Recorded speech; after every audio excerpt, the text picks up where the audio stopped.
Prisha is a 6-year-old girl whose family is originally from India. Her family consists of her mom, dad, older brother, and grandparents. When Prisha's dad, AJ, was 9 years old, he left on his own and made his way to England from India. Her dad is constantly telling Prisha and her brother about his experiences when he first moved and the racism and stereotypes he had faced as a young kid. AJ was one of the only few Indian kids in his class. He knew a very small amount of English. In addition to that, he had a top knot. He would be in a class full of English kids while he was the only Indian kid. If he was lucky, there would be one other Indian kid with him. Every day he would face and be abused with stereotypes such as "go back to your country." Some of the English boys would even threaten to cut off his top knot. AJ has made it very clear to Prisha and her brother that he was never once ashamed of his top knot or what the other boys had to say. AJ didn't get abused with racial stereotypes just at school, but also in various social places. A huge part of AJ and the rest of his cousins' childhoods were going to watch their favorite soccer team, Manchester United, play live. Every time they would go watch them live, regardless of how far back their seats were, they would constantly be yelled at and be hearing things such as, "Get out of this stadium, you terrorists. This is an Englishman's ground." However, AJ does admit to Prisha and her brother that times have somewhat gotten better. He explains that now as they watch soccer games from their home in California, that they will see a group of older Indian men watching in the front row seats. They're welcome now. However, AJ continues, you still have those uneducated people who don't understand individual differences. And some racial stereotypes still get thrown. The most common, a bomb threat, "Look over here at the man with the turban." AJ concludes, times have gotten better, but a lot of changes still need to occur.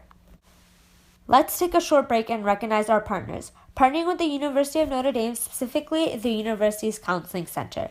They have a very informational page regarding stereotypes, explaining what stereotypes are, how we develop them, how they are harmful, and overcoming them. This page is located under the Multicultural Awareness tab on the left-hand side.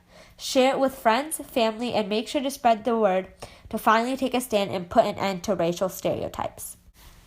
Now let's welcome our very special guest, AJ, who is here to answer some of the questions about his experiences in the past. How did your move from India to England impact your life at such a young age?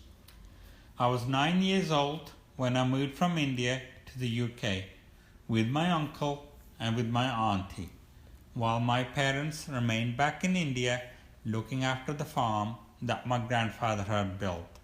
It was not easy. I was 9, without parents, without knowing any English, and with having long hair as a kid who was born to a Sikh family. At first, were you scared of having a top knot? And how did you adjust to all the name callings and stereotypes thrown at you? I was very scared.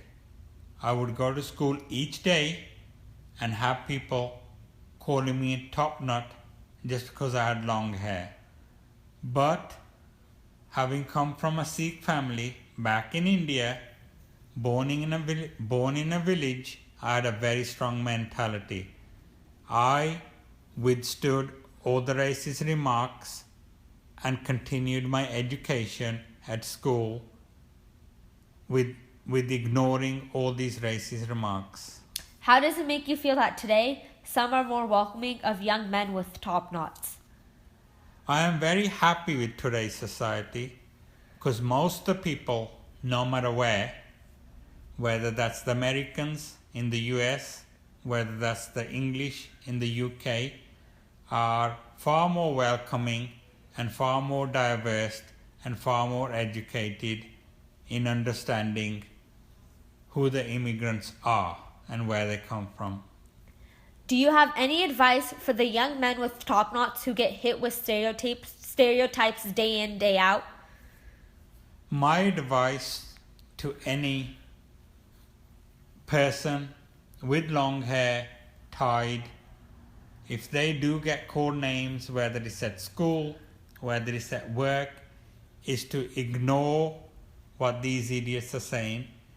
It's because they don't know what the world is about, they don't know what the religions are about, and if they really believe in who they are, they should continue and work hard, and it will eventually go away.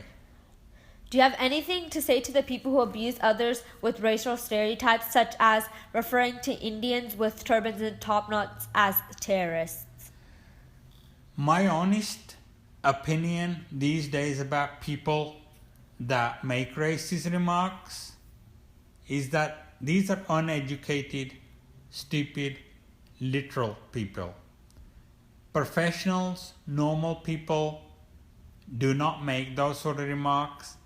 And from my experience, having lived in the UK and now California, United States, that when you are in a profession with the right people, they respect you, they like you, they understand your culture, and that's what matters most. It's only the people that are literal, stupid, and don't understand what religions and cultures are all about. All right, thank you for your time, AJ. You're welcome.